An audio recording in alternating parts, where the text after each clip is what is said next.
So I just want to open by saying that, you know, this is a very difficult time for the community. It's a very painful process, but I have to say that the meeting with all of the folks, the elected representatives, the folks from the business community, the folks from the employee groups, it was a very positive conversation, and we have made a commitment as government that we are going to work with the community to do what we absolutely can to support the $200,000 in Communities in Transition Fund money that will flow immediately. Is it's the beginning of the process of supporting the community to rebuild, and so I look forward to that process, and I look forward to a successful outcome. From talking to the representative with the workers' union, he wanted to ask, when he went into that meeting, what you did as a government to prevent Heinz from closing. Did you put any money on the table?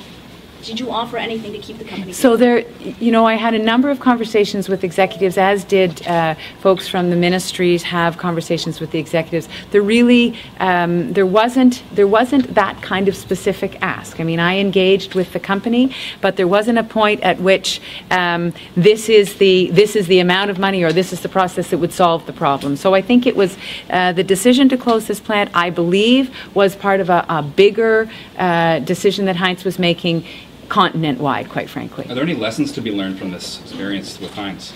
Well, I think that what we're engaged in right now is looking at this. One of the questions that was asked in the meeting was, are we looking at this as an agriculture issue or as a manufacturing issue? And from my perspective, this is a manufacturing issue.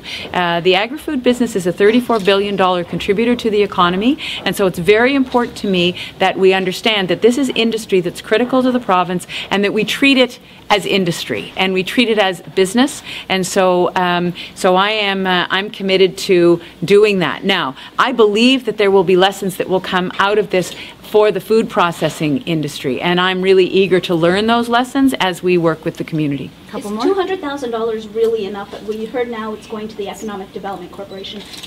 Could more have not been done for the workers, for the farmers? So this is a start. I mean, I can't tell you at the end of the day, because there are a number of different kinds of supports that will be in place. But this is money that can flow quickly, and we wanted to get this into the hands of the Development Corporation so they can do the work on the ground that we know needs to be done. So what's next? Last question, please.